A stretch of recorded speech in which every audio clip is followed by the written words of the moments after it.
A Lewis Hamilton realmente no le gusta conducir los coches actuales de la Fórmula 1, que le están planteando un problema único en su ultra exitosa carrera. Por primera vez, el piloto más laureado de la historia de la Fórmula 1 está luchando por adaptarse a las exigencias de su coche, hasta el punto de que Hamilton ha admitido que lleva mucho tiempo apestando en clasificación en esta era de coches de Fórmula 1 que califica de realmente frustrante de conducir. Su compañero de equipo George Russell le está aplastando en clasificación en el mano a mano, saliendo por delante de él 10 veces en 14 pruebas en lo que va de esta temporada. Y aunque la pésima predicción de Hamilton en mayo de que no superaría a Russell nunca durante el resto de 2024 no se ha cumplido del todo, la tendencia es clara: Russell es más rápido, al menos a una vuelta. Pese a ello, Hamilton vuelve a estar por delante en el campeonato, pero más adelante en este video veremos cómo se desarrolla realmente su lucha contra Russell y su forma más amplia en 2024. Uno de los acontecimientos más intrigantes de la temporada es la admisión por parte de Hamilton de la incompatibilidad de su estilo de conducción y lo crítico que sigue siendo consigo mismo incluso cuando su forma había empezado a cambiar. Los problemas de Hamilton han sido en gran medida una subtrama a lo largo de las luchas de Mercedes desde que comenzó la era del efecto suelo en 2022, pero este año han cobrado más protagonismo debido a la forma de Russell y a la trayectoria del equipo. La habilidad principal de Hamilton, que ha tenido un efecto devastador a lo largo de su carrera, es su capacidad para frenar muy tarde pero conseguir la rotación inicial en la curva. Su sensibilidad con el pedal del freno y cómo siente el agarre le permiten reunirlo todo sin bloquear las ruedas y llevar la velocidad a la curva con el coche en la trayectoria correcta.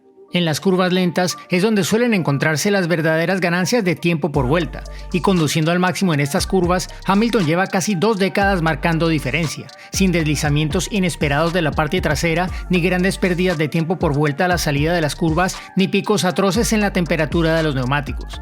Pero la era moderna de la Fórmula 1, con efecto suelo, no está permitiendo que eso se produzca de forma natural.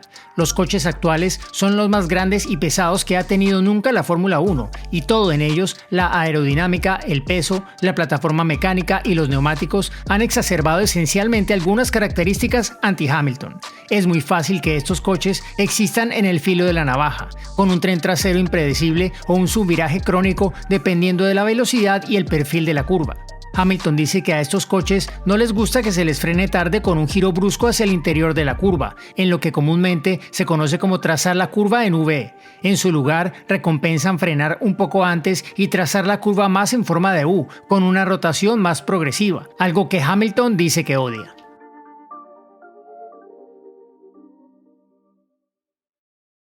La forma en que Hamilton quiere atacar una curva frenando tarde y luego con un gran giro del volante tiende a invitar al coche a sobrevirar. Esto hace que se deslice la parte trasera y aumenta la temperatura de los neumáticos, lo que cuesta un tiempo de vuelta vital y resta confianza a Hamilton. Después de revisar todas y cada una de las clasificaciones realizadas hasta la fecha, las imágenes a bordo y la telemetría entre Hamilton y Russell, hemos seleccionado algunos ejemplos de cómo se ha manifestado esto en 2024. Empecemos por el principio, Bahrein, donde Hamilton se clasificó algo más de 2 décimas más lento que Russell y concretamente en la curva 4 al final del sector 1. Esto muestra dos enfoques claramente diferentes de los dos pilotos. Russell frena un poco antes, pero empieza a girar mucho más tarde, pareciendo un poco más seguro y con más control. Hamilton frena más tarde y empieza a girar antes. Esto carga el coche con más suavidad, lo que podría ser una señal de que Hamilton teme que la parte trasera se vaya si gira con demasiada agresividad, pero también es coherente con hacer la entrada más estrecha y luego intentar una rotación más brusca. Pero eso es difícil de hacer en estos coches, así que aunque Hamilton se acerca más al vértice geométrico, sigue girando más el volante en la curva y sufre un pequeño deslizamiento, mientras que Russell tiene una trazada mejor, es capaz de enderezar el volante antes y empezar a dar potencia más temprano. Desde la entrada hasta la salida, Hamilton pierde alrededor de 1 décima. Uno de los mejores ejemplos se produjo en Australia a finales de marzo, cuando la tendencia de Hamilton a pasarse ligeramente fue la causa de que quedara eliminado en la Q2 en lugar de Russell.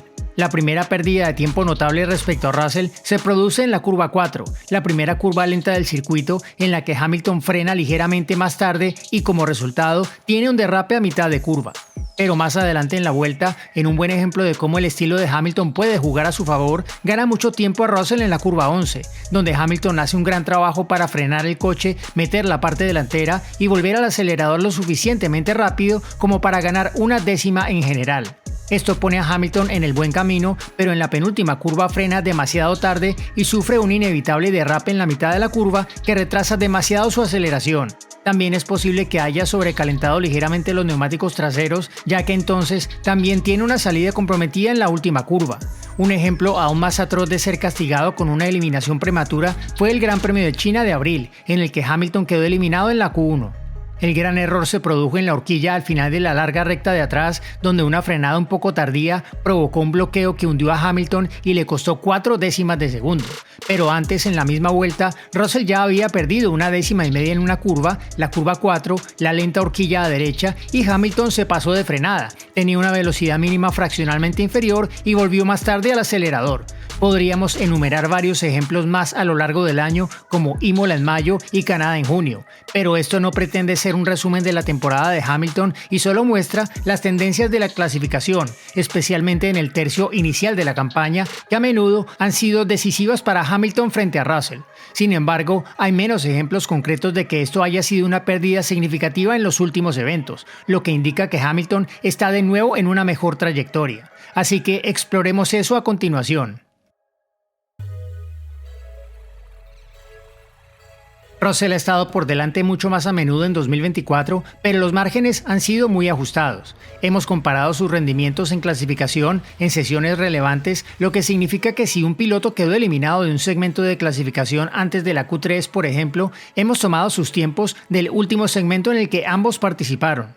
También hemos ignorado por completo 2 clasificaciones anómalas, la de China en la que Hamilton quedó eliminado en la Q1 y la de Hungría en la que Russell quedó eliminado en la Q1, ya que sus tiempos por vuelta no eran realmente representativos. Y también hemos ignorado la clasificación de Bélgica, la única realmente mojado este año, porque es en seco donde se manifiestan los problemas de Hamilton. El resultado es un déficit del 0,13%, poco más de 1 décima de segundo en una vuelta hipotética de 82 segundos que utilizamos basándonos en la media de todos los tiempos de la pole position de 2024 hasta ahora.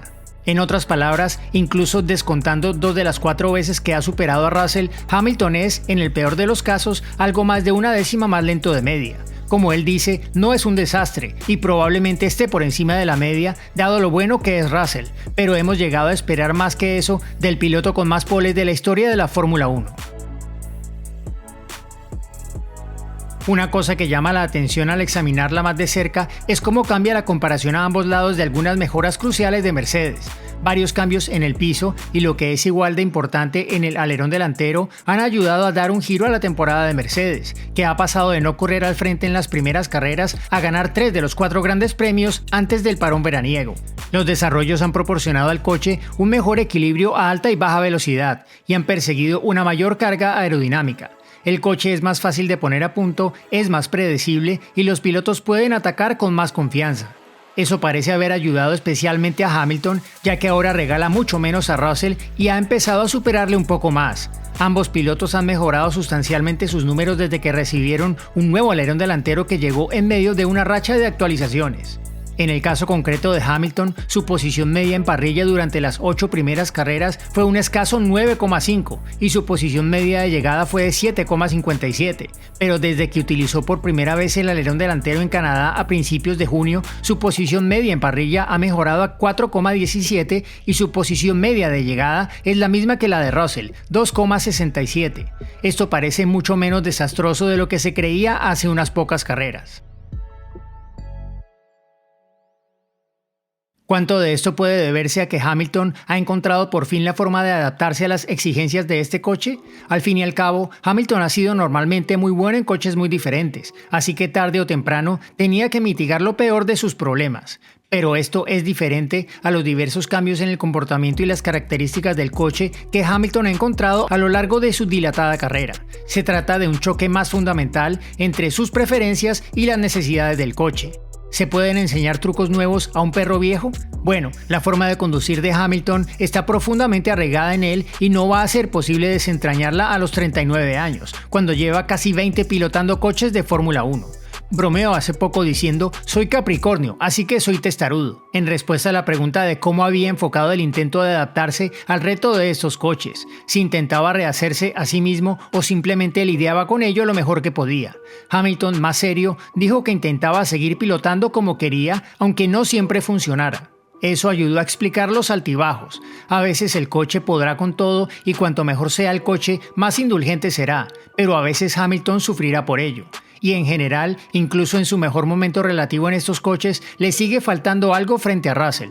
Hamilton insiste en que tienes que aferrarte a la esencia de lo que te ha hecho tan bueno como has sido. Una buena comparación sería Daniel Ricciardo, quien se encontró con las extrañas características del coche McLaren en 2021 y 2022 y fue animado por el equipo a reconfigurar su técnica de pilotaje para replicar lo que hacía Lando Norris. Eso debería haber desbloqueado un pico más alto, pero Ricciardo nunca fue capaz de adaptarse a conducir a la manera McLaren de forma natural. Se volvió extremadamente inconexo y le dejó incluso peor que antes. Hamilton ha evitado eso. A principios de año, él y Russell se ayudaban mutuamente probando diferentes experimentos con la puesta a punto y el estilo de conducción, y luego estudiaban los datos del otro entre sesiones. Ahora no están muy alejados en la puesta a punto y lo que funciona para uno suele funcionar bastante bien para el otro. El estilo de conducción de Hamilton no ha cambiado drásticamente, pero parece estar mostrando un poco más de moderación en la forma de atacar las curvas, de modo que no le pide al coche cosas que no puede soportar. Y al mismo tiempo, el coche ha mejorado, por lo que puede conducir con un poco más de confianza y quizá salirse con la suya un poco más que antes. Esto ha eliminado lo peor de sus oscilaciones en sus clasificaciones y ha hecho de Hamilton un mejor clasificador a medida que avanzaba el año. Hamilton superó a Russell 3 veces en 5 carreras antes del parón, así que esta es sin duda su mejor racha de la temporada. Puede que Hamilton haya apestado en la clasificación en ocasiones en los últimos 2 años y en la primera parte de esta temporada, pero no se le podría acusar de ello basándose en los últimos eventos. Y en cualquier caso, a Hamilton no le gana en los sábados un piloto de media parrilla. Russell es súper rápido y tal vez un campeón del mundo en potencia con el coche adecuado. Si tienes en cuenta absolutamente todo, la edad de Hamilton, la posibilidad de que estos coches limiten su rendimiento fraccionalmente y la propia habilidad de Russell, entonces que Hamilton pierda una décima los sábados no es el fin del mundo, sobre todo cuando los domingos todavía pueden ir tan bien. Su ritmo de carrera, su criterio y su gestión de los neumáticos siguen siendo de primer nivel. Sigue siendo uno de los mejores en condiciones de mojado y sus sensaciones con el coche siguen siendo inmensas, porque a menudo es más rápido que Russell cuando hay poco agarre o se interrumpen los entrenamientos, y luego se ve atrapado a medida que avanza el fin de semana como en Canadá. El abandono de Russell en Silverstone y su descalificación tras ganar en Spa han deformado el panorama del campeonato, pero eso no cambia el hecho de que Hamilton esté recuperando la forma de su propia temporada. Sin embargo, por muy bueno que Hamilton siga siendo en las carreras, si sale detrás de su compañero de equipo la mayoría de las veces, siempre se estará dando un poco más de trabajo a sí mismo. La pregunta obvia que muchos se hacen cuando Hamilton parece tener dificultades es si simplemente estamos viendo cómo disminuye como piloto al final de su carrera. La edad afecta a los distintos pilotos de manera diferente. Ya no hay un consenso sobre cuándo un piloto debería alcanzar su punto álgido, y mucho menos sobre cuándo puede empezar a decaer el nivel de un piloto concreto. La velocidad de reacción no tiene nada que ver con la velocidad a la que alguien puede conducir un coche. Tiene más que ver con las sensaciones. Sabemos que Hamilton admite hacerse la pregunta clave en momentos de duda. ¿Soy yo? Tal vez un poco de su agudeza se haya mermado por la edad o por un techo artificial de esta generación de coches, pero ¿es una combinación de ambas cosas u otros factores que ni siquiera hemos considerado? No podemos saberlo con certeza. Y aunque los momentos impresionantes de Hamilton al volante son cada vez más raros, es obvio que Hamilton sigue siendo un piloto de altísimo calibre. Por eso es tan fascinante su inminente fichaje por Ferrari en 2025. Los sábados no serán menos difíciles cuando cambia Russell por Charles Leclerc, considerado por muchos como el piloto más rápido de la Fórmula 1 a una sola vuelta ahora mismo. Y a diferencia de Hamilton, Leclerc ha hablado con entusiasmo sobre la adaptación a este conjunto de normas, habiéndolo hecho de forma extremadamente eficaz a principios de 2022. Entonces, ¿está Hamilton a punto de descubrir que solo necesita un equipo y un coche diferentes para encajar por fin con la era del efecto suelo? ¿O confirmará esto algo más fundamental?